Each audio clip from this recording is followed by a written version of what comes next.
Hello and welcome to Culture Vibes, the Federal special program in which we talk to writers and artists about their work. The Quit India movement, which was started by Mahatma Gandhi in 1942, is a chapter in history that's replete with sacrifice, suffering, and courage of people who were determined to achieve freedom at any cost.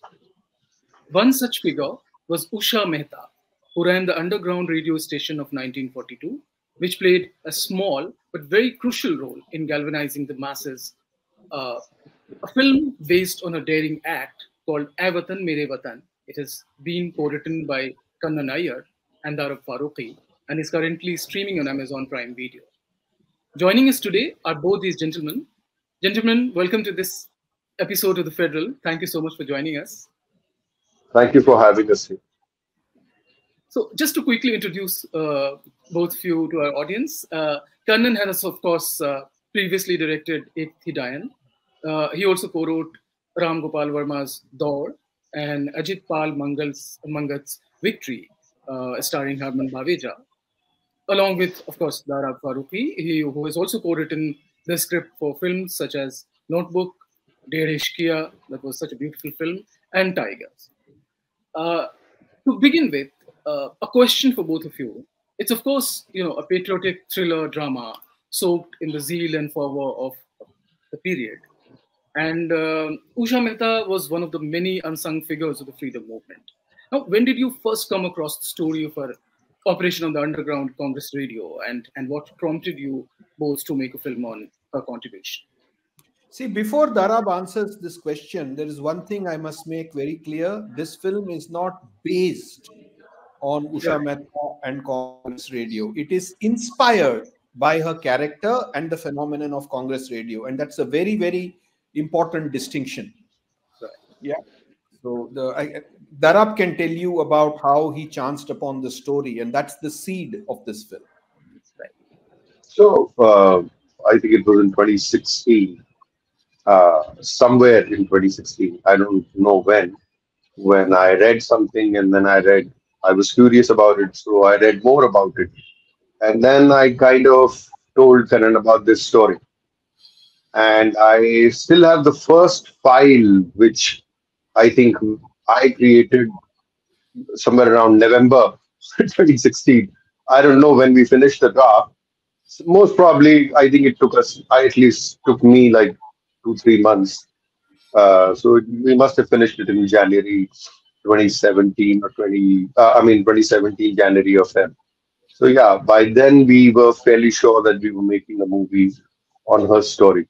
But yes, the seed started somewhere. It could have been, um, I don't know, somewhere like August, September, something like that, 2016, that we got interested in this story. Thank you. And Kannan, would you say something about this? Yeah. So, the basic story, right, of a young, pure, brave rebel Right. was utterly attractive. It is irresistible for any storyteller. On top of that, the question arose, so why tell this story? Right? Why tell this story? All the more so because, in a sense, the story ended in defeat because they were all captured, right? They were all captured. And Congress Radio did not last too long. I mean, there were uh, similar radios like Congress Radio, which went on for a few more months after their arrest. But then it all petered out. Yeah. But in spite of that, like there are a couple of lines which Darab has incorporated in the script itself, which tell you the reason why we have made the script. And the lines are beautiful lines in Hindi, which I will, it's better that Darab repeats it because I will not be able to quote it correctly. One is about the concept of a Gumnam Nayak. And the other is Why does one fight against atyachar? Yeah, yeah. We'll come to those questions. Yeah. These two lines, it's best coming from Darab's mouth because she has written it so beautifully. And I don't remember it word accurately. That is what drew me to the script. And simultaneously, I remembered a line from a very beautiful poem by Wordsworth when he describes the French Revolution. Right. Later on, like basically he says something like, bliss it was in that dawn to be alive, but to be young was very heaven. So here we have a group of very young rebels doing something astonishing, doing something way beyond anybody would imagine. I see no equivalent for like today. What would a bunch of youngsters equivalently can do today to make such a big impact? I'm at a loss. But to run a radio station at that time was an enormous feat. So quite revolutionary. Yeah. So these lines, by Darab and Wordsworth, and the concept of the radio, which was a cutting edge technology at that time, just made the story very, very special and unique. Right. So then, when you have a powerful story like that, the responsibility of a storyteller also increases. And I wanted to ask both of you that in terms of execution, how did you go about it? And Dara can also talk about the many subtext of writing and these the themes that you basically focus on, Dara, that what Kannan has just spoken about that why do we? I think there is one question about how and why do we confront the tyrant in the film at some point in the film, and of course you pick on the fact that these are of course young rebels and they want to join Gandhi's in their own way. If you could talk a little bit about that,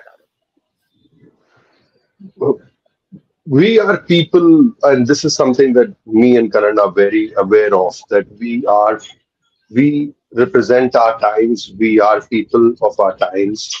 We can't go beyond that. We have a limitation as an artist, we have a limitation as a person, that we will always be of our times. And so we keep, as an artist, you keep on looking at stuff which somehow resonates with our time.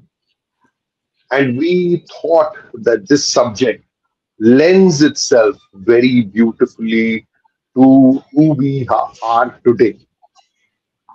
First of all, and there are various aspects of it. Number one, the fact that we live in times where people believe that we got independence just like that it was a piece of cake, like as if one day British just woke up and they said, "Okay, we leave him," and that is sort of, I mean, for the lack of better expression, it's.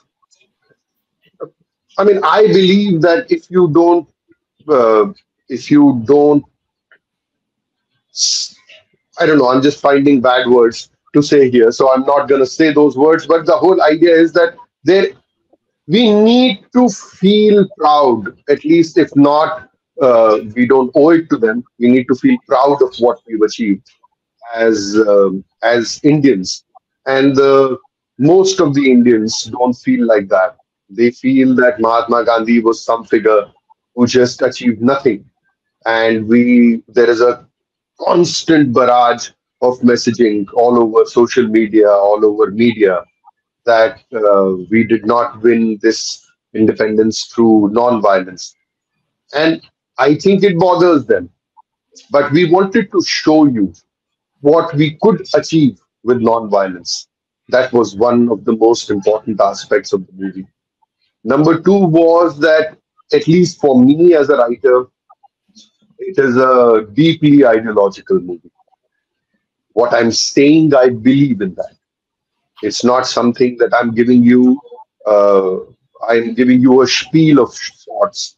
that, oh, this is how they were. No, this is what I believe was the right thing. You can, of course, at any point of time say that the idealism is naive in the movie. But I believe that without that kind of idealism, you cannot fight the tyrant. You cannot achieve the freedom that we have today. Because at any point of time, you can question, you can die. And that is what they are putting at stake, their lives. As a matter of fact, there is a point in the movie where one of the characters says that हम किसी की जान ले नहीं सकते, गांधीवादी हैं तो हम किसी की जान ले नहीं सकते, लेकिन हम अपनी जान दे सकते. Now these are, and I think the whole movie is peppered with these lines. It is a very conscious choice. It's not something that was happening on its own. There are ways that every writer can choose to say something, and we chose this way. We stand by it. Number three, 1942, and there is why I'm saying this is basically because there is some criticism of it being a propaganda movie on social media, that, oh, this can be a propaganda movie. So I have to tell them that if it was a propaganda movie, then we could have attacked a lot of people in 1942. 1942 was an era which doesn't show very well in a lot of people's resume. But we chose not to do that.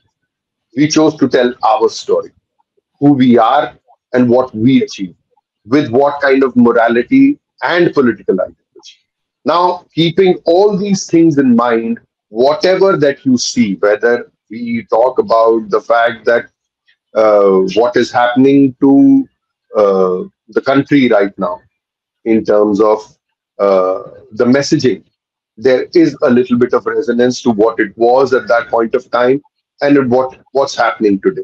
We also want to tell the people that if you own all the medium of communication, then you will also control all the information and knowledge, which is very important in making your opinion, in creating uh, a see, eventually in a democracy, you have to create an educated and an intelligent voter.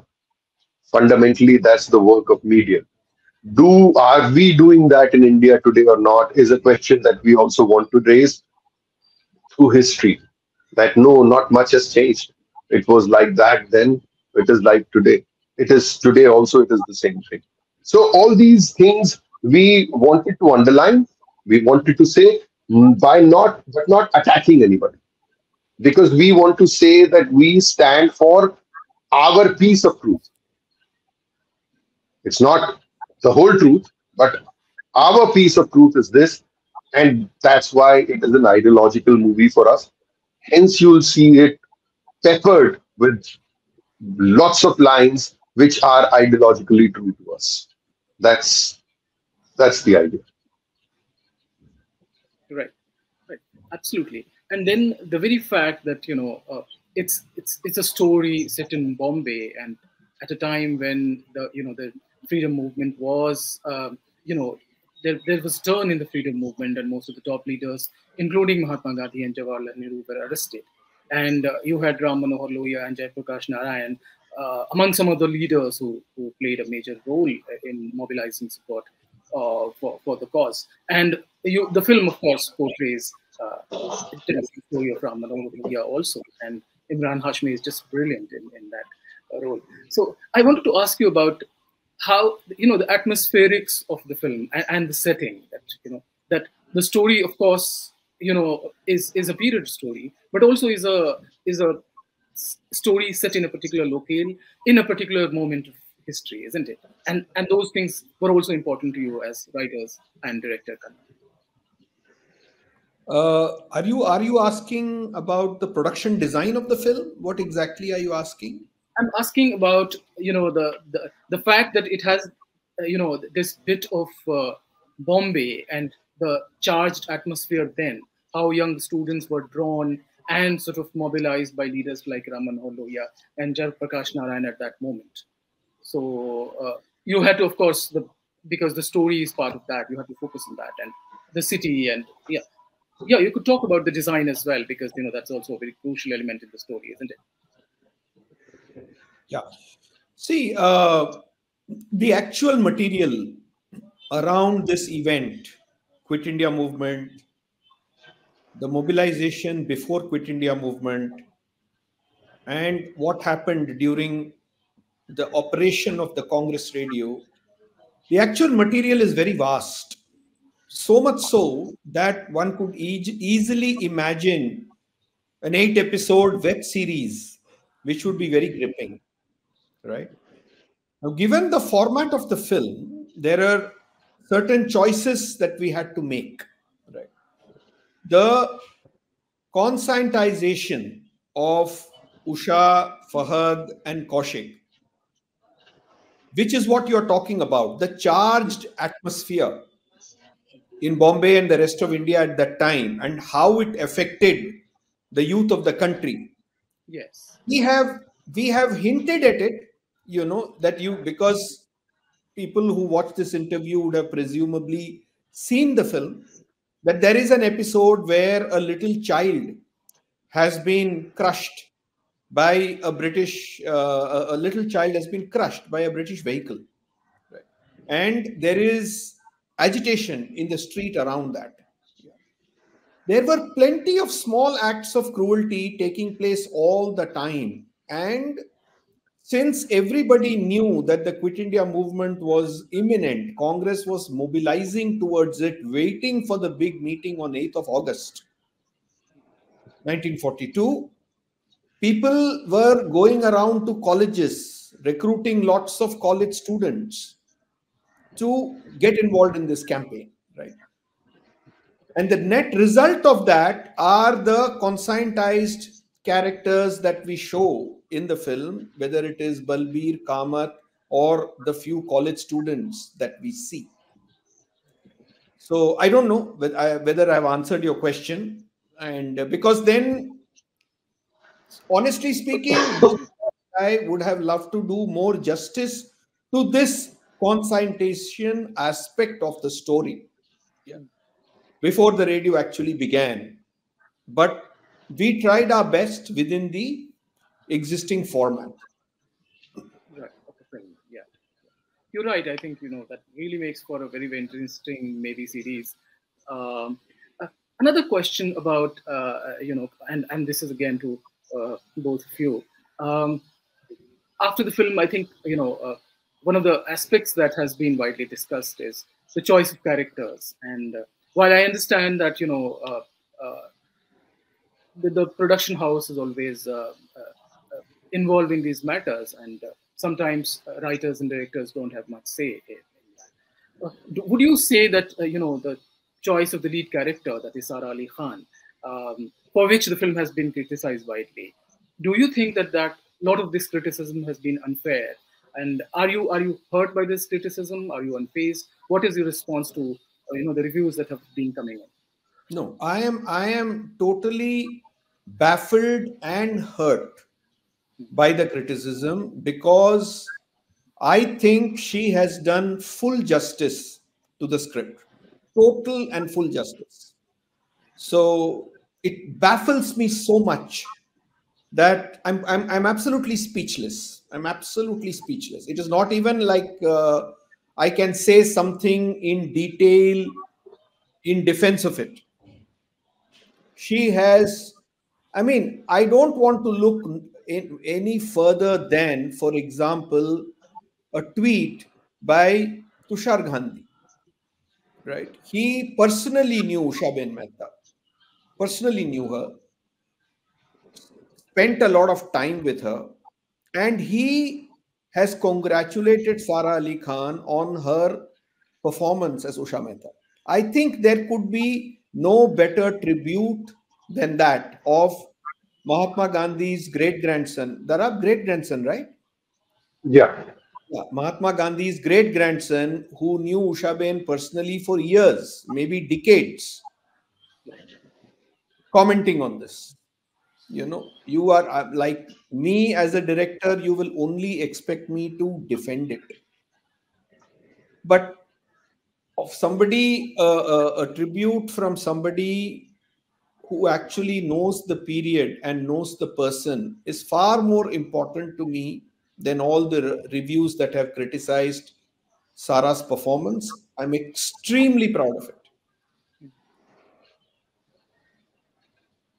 And looking back, you won't have any other actor doing it. Oh no, no, not at all. Not at all. It hasn't, I mean, just it hasn't even remotely occurred to me. As I told you, I'm still totally baffled. Right. Okay. Dara, one of the subtexts of the movie is, of course, in terms of writing. And again, I mean, this is a question both of you can answer. Uh, you know, big truth versus small truths. Like, what is the cost of personal freedom, and then you have national freedom as part of the larger scheme of things. And this story is particularly a story about the sacrifice of for women and a loss of personal freedom also in some sense. There's this metaphor of this caged bird, and I think at some point in the movie when she's looking out of the window and saying, looking at I think the migratory birds, and her father asks that if you want to fly, would you have the wings or some sort of this? Would you talk about that also? That this weaving in this element of personal freedom in the larger story of national freedom. So there are two aspects to this. Number one is one of the metaphor is lost on people because we kind of decided to not talk about it. The radio waves, she actually did fly through radio waves. Right. And I think it kind of completely got lost on people that, when she wanted to fly, you literally, radio waves do exactly the same thing. And she did fly through them. So that's why one of the reasons we used that metaphor. But we didn't want to underline it to the level because, it kind of becomes spoon feeding and it kind of becomes irritating. But yes, the whole movie is about her virtually flying once the radio starts. Number one. Number two is I personally, and I kind of know I can speak for Kanan also here, that we both don't believe in absolute truths. We don't have much understanding of absolute truths. There are truths, and then there are truths. And are very truths have a so the idea of a smaller truth and the larger truth is we're not dealing with it in a way that this is this is smaller in terms of some kind of grading. It is more about utility. Truth has a utility. Freedom truth, the truth of getting freedom is a greater truth because it affects more people. Love is also some sort of truth, but it affects two people here.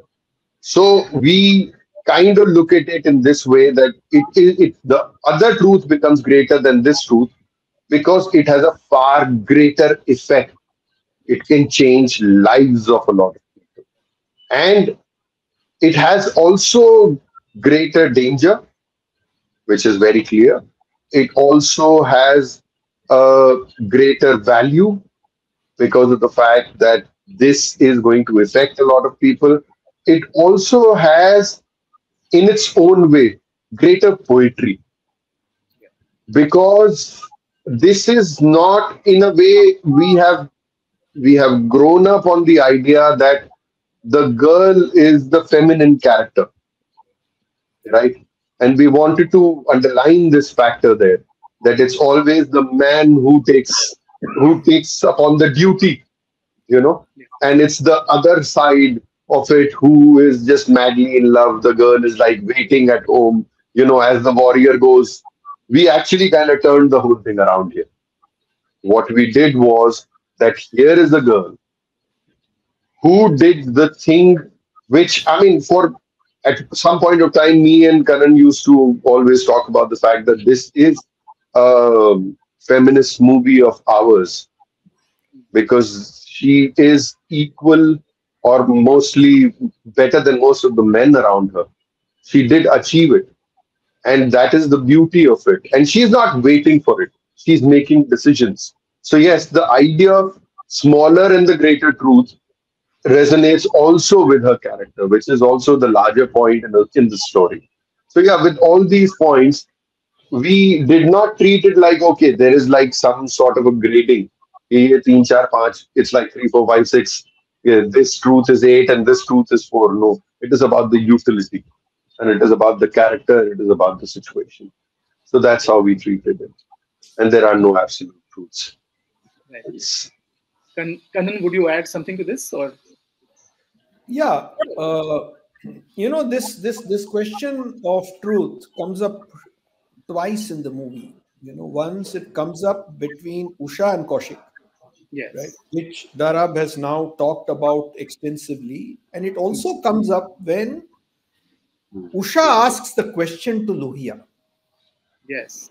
Yes. And once again, the exact words I don't remember. It'll be good if Darab just says those exact words. yeah, so Lohia ji, she asks कि हम गांधी जी के सत्य के रास्ते से भटक तो नहीं रहे.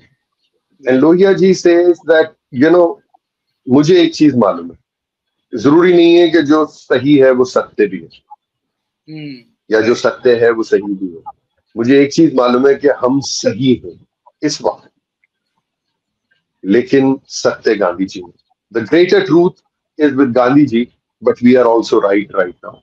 And that is the whole idea was this. Kanan can elaborate on this further. Yeah. See, Gandhiji inspired Martin Luther King. He inspired Nelson Mandela in fundamental ways, right? So the appeal of nonviolence, and we can name any number of nonviolent movements that have taken place all over the world. Of course, there were nonviolent movements before Gandhiji also, but Gandhiji gave it an enormous thought and an actual application of it over many decades, and played a very important role in India's freedom. But is the theory of nonviolence and the practice of nonviolence completely worked out? Is there a manual on it? No. It is a process of continuous discovery.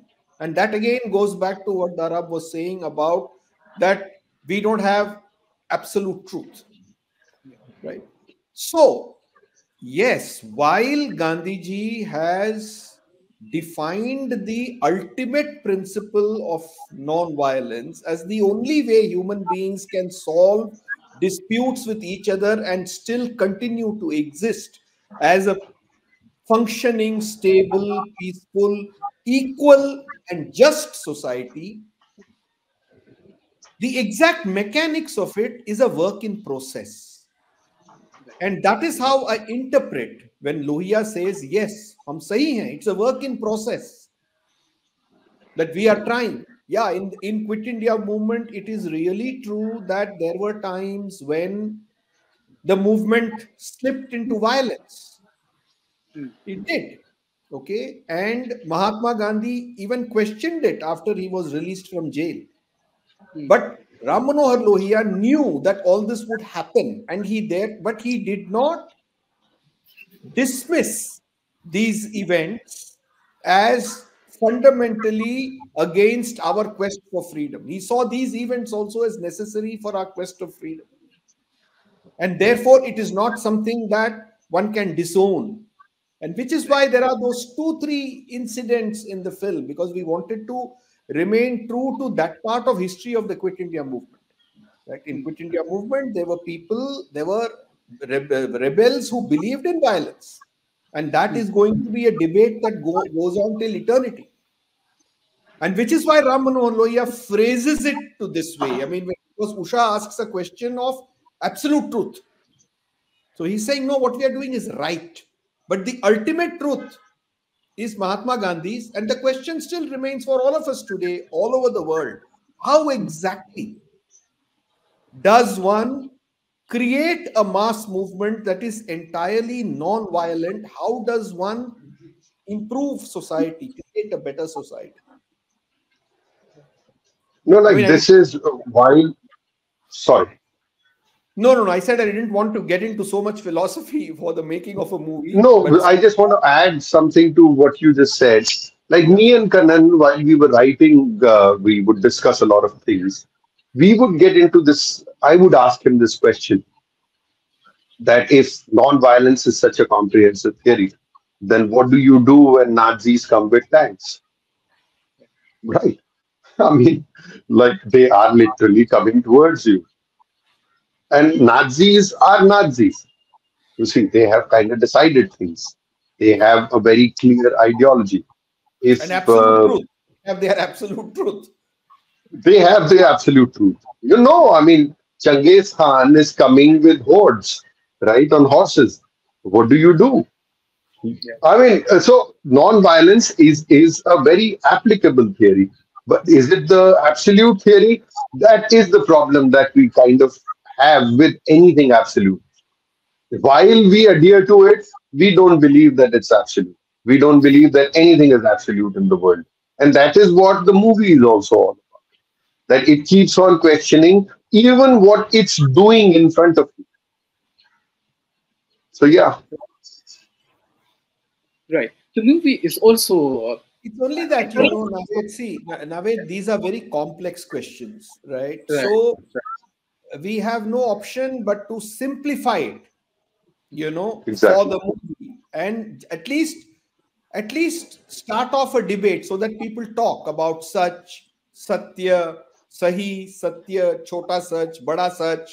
And it is this process of constant questioning that will eventually take us towards a more just and equal society.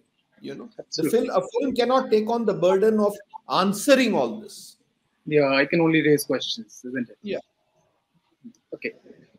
Uh, that brings me to another dynamics, and I would say ideas of love and revolution, and that has been at the core of a lot of discussion about the freedom movement, and the sacrifices people made, the personal, again, the question of personal sacrifices, and in the larger scheme of things we were talking about. There's a beautiful lines that says, for some people revolution is their love, while for others their love is their revolution.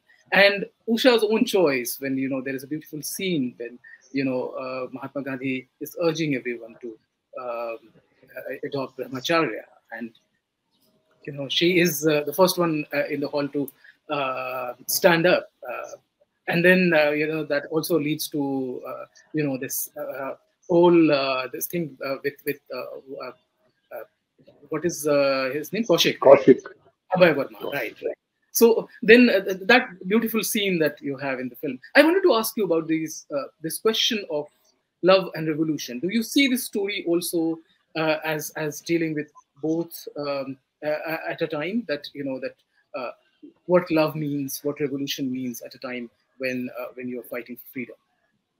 See, it's this romantic love between Kaushik and Usha, okay, is a symbol for the many loves which people are committed to in their individual lives. Love of family being something very important. And when you commit to become a revolutionary, you necessarily put the other loves in danger. Okay, that is what it is all about. And therefore, Kaushik is articulating a powerful stream of thought, okay, that exists, that it's love of family that is paramount. Even Jat Saab mounts it in his own way earlier. Yeah. So we wanted to capture this, because it is an issue which everybody faces. Those who want to fight against the system, how do you balance that responsibility against the responsibility of with the people you love? And we thought that this is a powerful way of foregrounding it. Mm. And we sharpened this foregrounding all the more because Kaushik is ready to die along with Usha, in a Yes. sense, for a completely different reason. Yes. You know, Handara. Yeah. So for me, I dealt with this question a little differently from what Karan has said. Mm. For me, because I had to deal with it on paper, so I was looking at it a little differently. See, right now we have a much evolved argument, but for me, the whole question started from the fact that without the freedom, can you even have love? Mm. Mm. So that is why I kind of chose the freedom.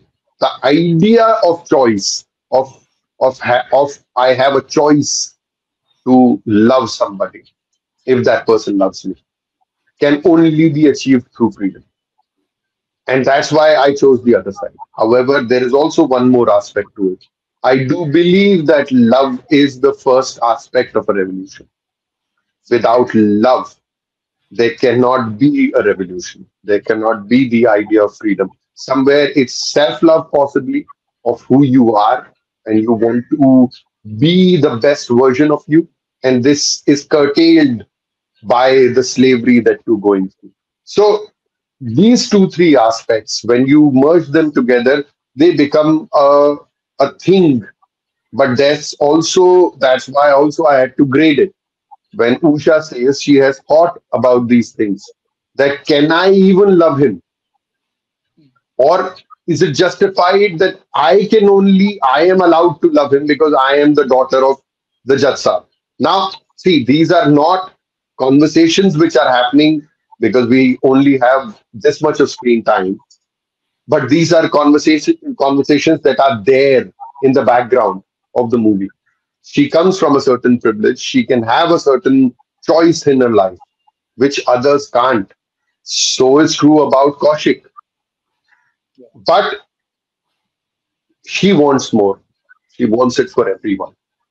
And hence the idea of revolution and freedom becomes bigger for her. So, yes, that's the way, at least I dealt with it because I had to solve it on. Mm. Mm. Right.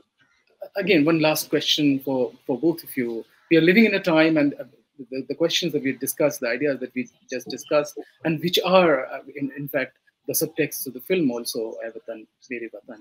And, you know, in the times that we live in, do you think the writers and filmmakers like yourself, who, whose work is deeply sort of embedded in, the social, political context, there is a greater responsibility for you to sort of tell a story in a particular way? My mic has been. Yeah. Okay. No, absolutely right. See, it so happens in both India and the world, there is a tremendous amount. Like I was brought up in the 60s and 70s, right? When a lot of things were kind of considered settled, right? So the discussions in my college days, okay, except for the brief interregnum of the emergency period, right? In general, the common chatter, okay, in college, in family, was rarely to that point of intensity where every fundamental idea was up for intense questioning, debate, okay, in of a ferocious nature. In India and the world, okay, at large, the word, I think, polarization captures it. There is dramatic polarization where every idea, okay, starting with the idea of India, is being contested. Okay, contested in every dining table. Big ideas are being contested, right? And the idea of India that I believe in, okay, is encapsulated in this film. And therefore, as long as we are talking about various ideas of India, this film will continuously be relevant. Yeah. Dara, would you add something to So this? those people who have read our constitution, they understand that it's a philosophical positioning of India, who we want to be. It's not perfect. It has a lot of flaws, but it's a work in progress. Now, these are at least settled debates for me because I believe in them. And I believe in them philosophically, morally, and ethically. I In fact, believe that, Darab, sorry to interrupt you. You should tell him about that beautiful scene that is not there in the film between Liar and Usha yeah, at the end. Oh, correct. Yeah. yeah. Yeah. So, what happens is that I believe in these moral values which Indian Constitution stands for. I do also believe it's not perfect because I don't believe in absolute truths. I do believe that we have to make things better. However, the moment you go against those fundamental moral values, whoever it is, I am going to go tooth and nail against you because this is what I have and this is what I stand for. Now, if you come up with an idea that wants to change the fundamental nature of it, then it is going to be a problem. As a matter of fact, there was a scene in the movie where after Usha's arrest, Liar comes to visit her, which India movement has failed. From the British point of view, it didn't do, I mean, they kind finally quashed it. We don't talk about it, but a lot of people lost their lives. The number runs into thousands. Lot of people were arrested. There was mass persecution. There was mass violence. And British did quash the whole movement. So he comes and he says that this we destroyed it and nobody came for your help for the Congress people.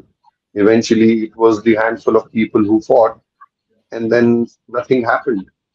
Maybe your country is not worth fighting for.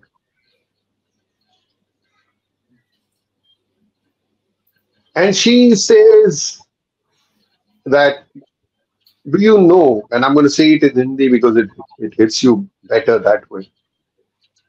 She says कि आपको पता है मैं अपने सारे radio programme के starting में सारे जहां से अच्छा क्यों बजाती थी क्योंकि मुझे पता है कि ये बात सच नहीं लेकिन हम इस बात को सच बनाएंगे जरूर. She gets up and she leaves. And that is what the movie stands for us, right? That while we recognize that it's a flawed democracy, it has a lot of work we have to do. There is deep inequality, there is deep persecution of a lot of types of people, you know. While we agree to all that, we still believe that the starting point of philosophically what our constitution stands for is fairly good. We can negotiate and we can go forward. Now, anybody who comes for it, we will go for it or we will go for them. Because then it's a matter of, I mean, whoever you are, then it's a matter of you are coming for who we are. It's a personal attack on it. Hence, the movie, what it talks about. And our movie kind of stands for the constitutional values of India. Right. On that note, thank you so much, gentlemen, for joining this conversation. so much. It was really lovely talking to both of you. Wish the film all the best. May it reaches many more viewers across the country and beyond. Thank you so much.